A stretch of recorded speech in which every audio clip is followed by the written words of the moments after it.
I did want to bring up some notes from Stephen King, who is the master of writing. When I was in screenwriting school, they often called him the master screenwriter, even though I don't think he's ever written a screenplay.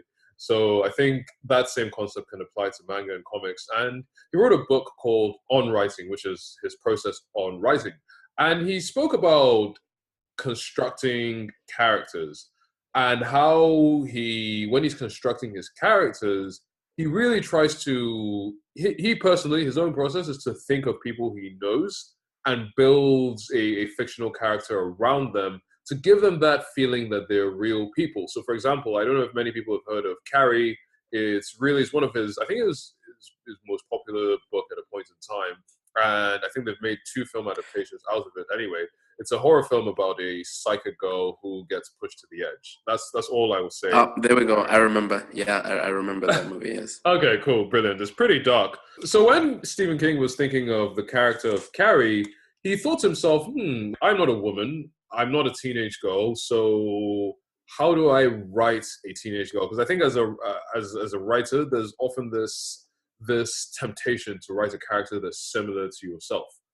So what he did is he thought, okay, when I was in high school, what were the teenage girls like? And then he corroborated the personality quirks with his wife, who said, oh, no, a teenage girl wouldn't do this, or yes, she'd definitely do this. And by making a character based on a real person, it just gives that extra touch that gives the story some added quality that's hard to articulate in words. But I think part of the challenge with protagonists is oftentimes they don't have that real touch. They just feel like a cookie cutter sort of archetype that we see. I mean, this is very, very common in shonen comics, but it's also very common in superhero comics as well. Natsu from Fairy Tail. Sorry. Wow. My throat. Wow. I really should stop doing that. No, but I mean, I'll do it in a more forthright way. I think Natsu from Fairy Tail is a perfect example of a character that seems like an archetype. He simply just wants to protect his friends, but there's nothing that unique about his personality that makes you really feel like this is a person. Do you see where I'm coming from with the example of Natsu? No, I definitely see what you're saying. He's just like, in my opinion, obviously other people have other opinions. I just want to protect myself. I don't want to get attacked. He is a very cookie cut main character, sprinkled with a lot of tropes that Fairy Tail frustrates me a lot for many reasons.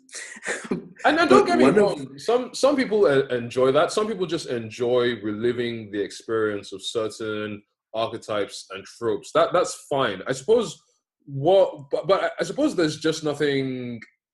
You wouldn't study Natsu in a class on how to construct a character, I suppose is the point I'm trying to make. You know, you can compare him to another shonen-esque character like Naruto, and Naruto has so many personality traits that already make him feel like a real person. You know, he's very perverted, which is very like, yeah, I can see how a teenage boy